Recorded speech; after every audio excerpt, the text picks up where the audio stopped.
Well, as we reach the end game, what better time to look back at the previous phases of the Marvel Universe and how we got here? And if we're going to start Phase 1, there's no other place to start except for Iron Man.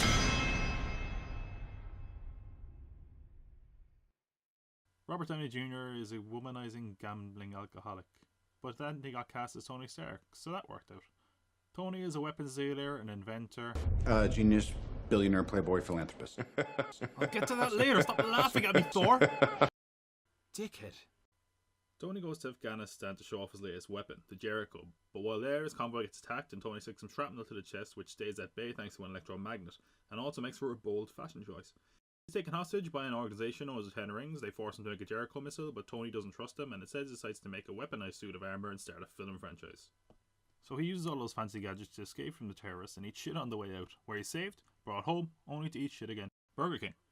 Eat shit. Due to his run-in with his own weapons, Tony decides that Stark Industries will no longer make weapons, which pisses off Obadiah Stane, who runs the company and is a long-time mentor and friend of Tony Stark. Tony seeks to improve both the suit and the thing keeping the shrapnel from his heart with a miniaturized arc reactor, a larger one of which is located at Stark Industries. Pepper Potts, his assistant, nearly kills him, but that's okay because they'll fall in love soon enough, and she makes him a lovely present to make up for it. Stane is suspicious. Suspicious Stane! Meanwhile, Tony's suit of armour, after some rigorous testing, including accounting for ice build-up at high altitudes, is good to go, including a slick paint job, bro. Tony finds out that Stane has been selling weapons behind his back to the Ten Rings, and that he plans to take Tony's position as CEO, so Tony rushes over to a town ravaged by the Ten Rings and does a badass hero shot.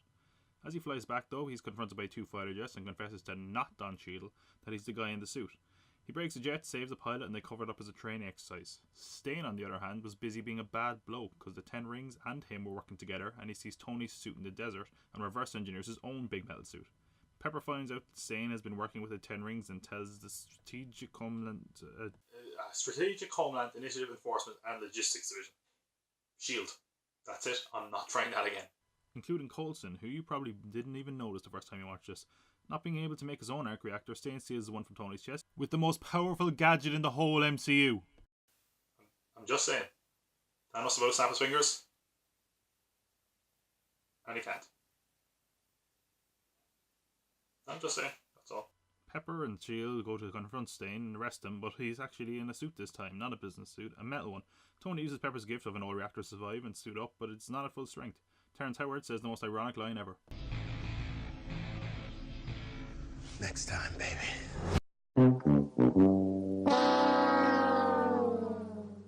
Tony fights Iron Man fights Ironmonger on the roof of Stark Industries. Pepper, on Tony's advice, overloads the arc reactor in the building, which results in a big blue sky beam and causes Stane to fall into the exploding reactor. He dead. Tony tells everyone he's Iron Man and rock music ensues. Oh, and then Samuel Jackson tells him they're making the Avengers, so don't go anywhere. Talk to you about the Avenger initiative.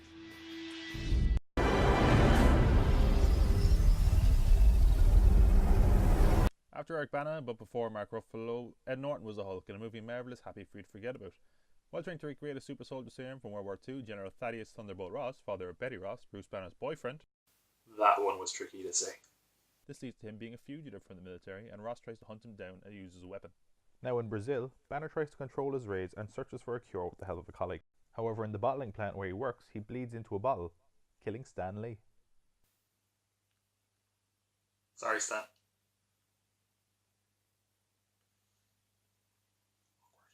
This gives Ross the tip that Banner is in Brazil and he confronts him with the Special Forces team headed up by Emil Blonsky.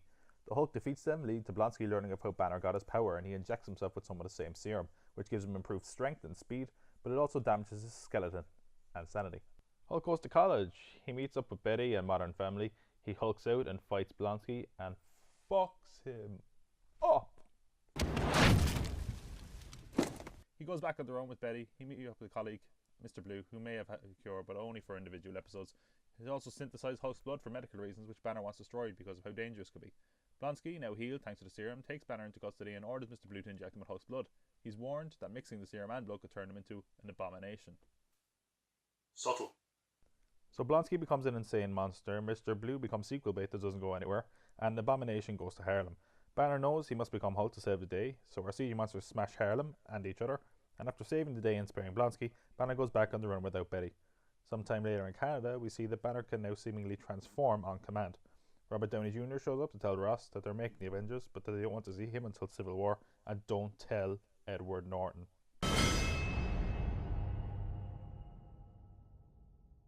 Russian physicist and criminal Ivan Vanko, whose father, along with Howard Stark, Tony's father, invented the arc reactor. However, Howard finds out that he's been selling patents on the black market and has him deported and ends up in the Soviet gulag.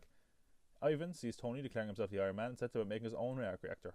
Every character in this film has an arc reactor, and Tony's one is poisoning him due to the palladium core. He keeps this to himself. He also keeps the suit to himself, despite the US government wanting it badly, along with rival weapons manufacturer Justin Hammer, who's insisting on him handing over tech. Tony restarts his father's Stark Expo and makes Pepper CEO of the company and gets a new assistant who is totally not Black Widow. I'd bet my life on it.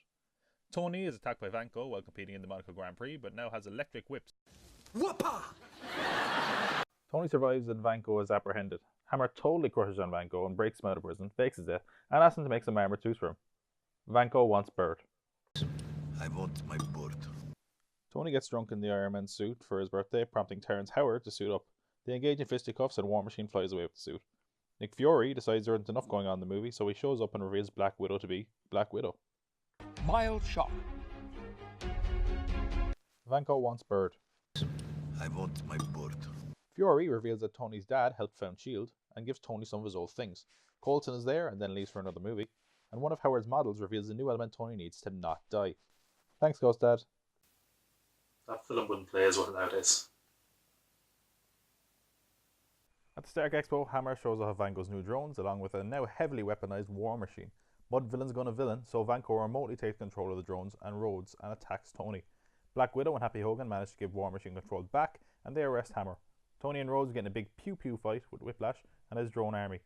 Mickey Rourke mercifully decides he wants death more than he wants his bird, and Tony is told he'd only be a consultant to the Avengers and not a member. Sure, that will stick.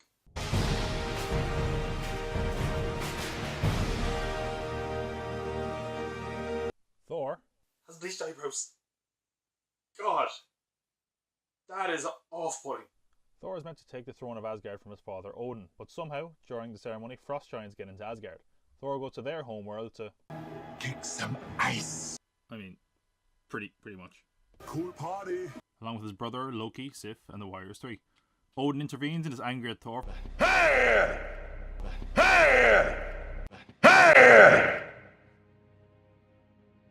for going against his orders and breaking the treaty between Asgard and Jotunheim, established after hundreds of years of fighting with the Frost Giants and their king Laufey.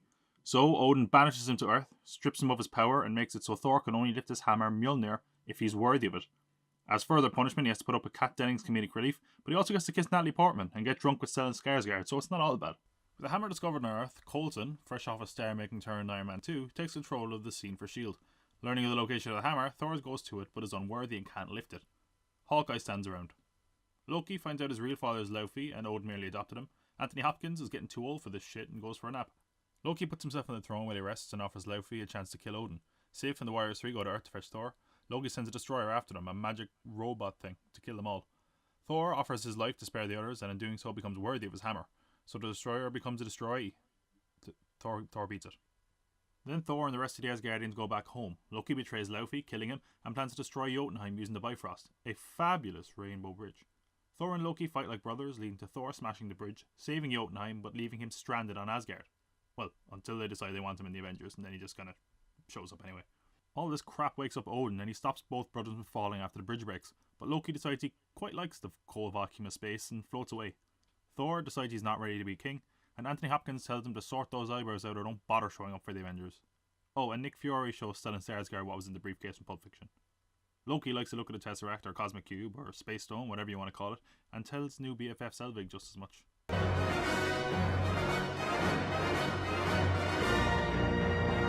Before Loki had a pet cube though, it belonged to evil Nazi man the Red Skull, given the impossibly German name of Johann Schmidt, who found it in Norway during World War II. Steve Rogers, not yet Beefcake, wants to help fight the Nazis, but is rejected everywhere for being a wimp. But most admit he does have a very manly voice. I don't want to kill anyone. I don't like bullies. I don't care where they're from. While talking to his pal Bucky, Abraham Erskine hears how much he wants to help and enlist him in the Super Soldier program. Red Skull has also undergone this treatment, and I left him with, well, a Red Skull. Tommy Lee Jones and Peggy Carter.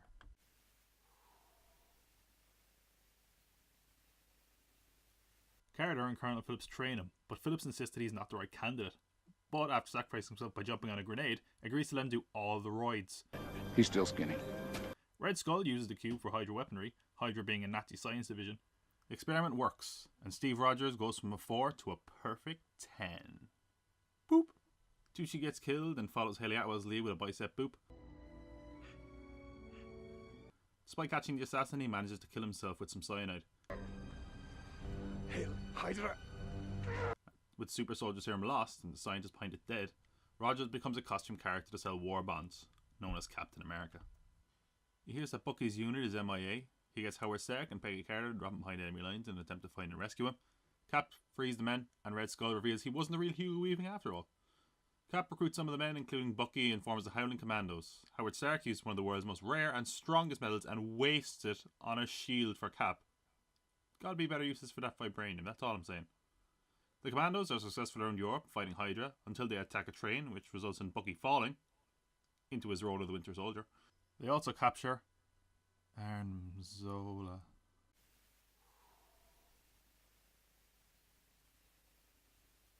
After interrogating Zola, Rogers goes to Hydra's base, where Red Skull is planning to bomb American cities.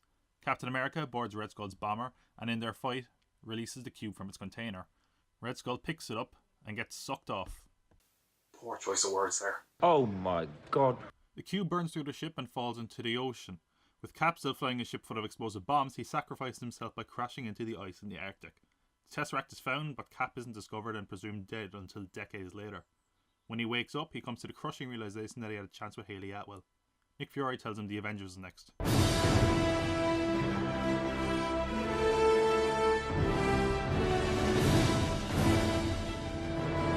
Loki, still not dead, is prompted to tear the army by the other if he gets the cosmic cube from Earth, which will be his to rule once he gets the cube for them, and they also give him a stylish scepter to help.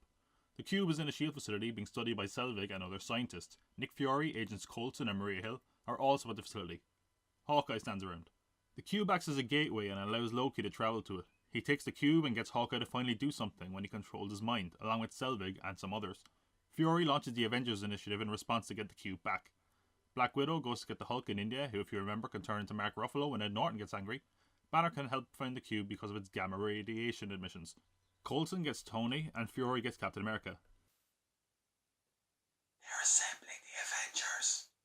They just don't say that yet. In Germany, Hawkeye steals Iridium to stabilize the Tesseract. Loki is there too. We get some awkward Nazi Germany parallels, and Captain America and Iron Man capture him with ease. While they have him in the Quinjet, Thor intercepts and frees him. Thor, Cap and Iron Man fight. Thor tries to kill Captain America,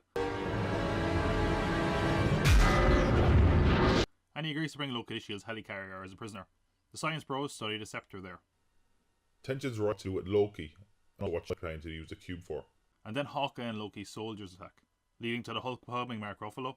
Cap and Iron Man attempt to fix the engine Hawkeye blew up, and Black Widow fights Hawkeye, managing to knock some sense into him and break Loki's hold. Thor tries stopping the Hulk, but after going to Loki's prison cell, ends up being locked inside it. Because Thor is as beautiful as he is stupid. Thor gets ejected and falls to Earth. Hulk also falls to Earth. Loki, now free, banishes Clark Gregg to Agents of S.H.I.E.L.D. via a spear to the chest. It does motivate them to come together though, and fight as a team, and they go to confront Loki. At Stark Tower, Loki opens a wormhole using the cube as a generator which floods New York with alien attackers. The Avengers, now pretty much assembled, fight off the Chitauri and save civilians. The World Security Council shoots a nuke at New York which Tony intercepts and launches through the wormhole, destroying the Chitauri mothership and stopping the invaders.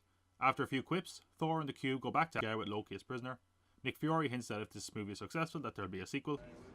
We get into a situation like this again, what happens then? They'll come back. You really sure about that? I am. Why? Because we'll need them to. We see Thanos was behind the whole thing, and everyone in the cinema pretends to know who he is, lest they have their nerd card revoked. That's a recap of Phase 1 of the Marvel Universe. I'm going to recap Phase 2 and 3 very soon. If you want to hear what I think about these films, I've reviewed them on my podcast, Pop Cult Pod, available on all platforms. Or just stay subscribed here on YouTube because they get uploaded here too. Because I can't spell cult without you. Avengers time. Come on, grab some gems. We're going to a very different land with Thor the God and all the humans. The fun will never end. It's Avengers time. God, my voice is so screwed.